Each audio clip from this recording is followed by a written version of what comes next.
హర హర మహాదేవా. ఈరోజు మేము వీరభద్ర స్వామి తెలుసు కదా, కొరవి వీరభద్ర స్వామి యొక్క దివ్య దర్శనానికై వెళ్తున్నాం. ఈరోజు రాత్రి 9:57 నుండి సంపూర్ణ సూర్యగ్రహణం చంద్రగ్రహణం ఉండనుంది. కావున అది 3 గంటల సమయం ఉంటుందట. దాని తర్వాత మనం ఆ సమయంలో దేవాలయాల్లో నిద్ర చేసి అక్కడ కొన్ని నియమ నిబంధనలు ఉంటాయి, వాటిని పాటిస్తూ మనం ఉంటే నిజంగా చాలా మోక్షం కలుగుద్దని చెప్పి చాలా మంచి ఇలాగా ఏమంటారు మంచి పరిణామాలు మన లైఫ్లో జరుగుతాయని చెప్పేసి స్వామీజీలు చెప్తున్నారు, పెద్దవాళ్ళు చెప్తున్నారు.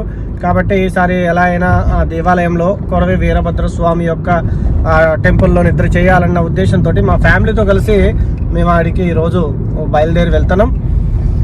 వెళ్ళిన తర్వాత అక్కడ ఆయన యొక్క దివ్య దర్శనాన్ని రేపు చేసుకొని మళ్ళీ మీకు కొత్త అప్డేట్ని ఇస్తా. అప్పటి వరకు ఎదురు చూస్తూ ఉండండి. హర హర మహాదేవ. జై భద్రకాళి మాతాకి జై.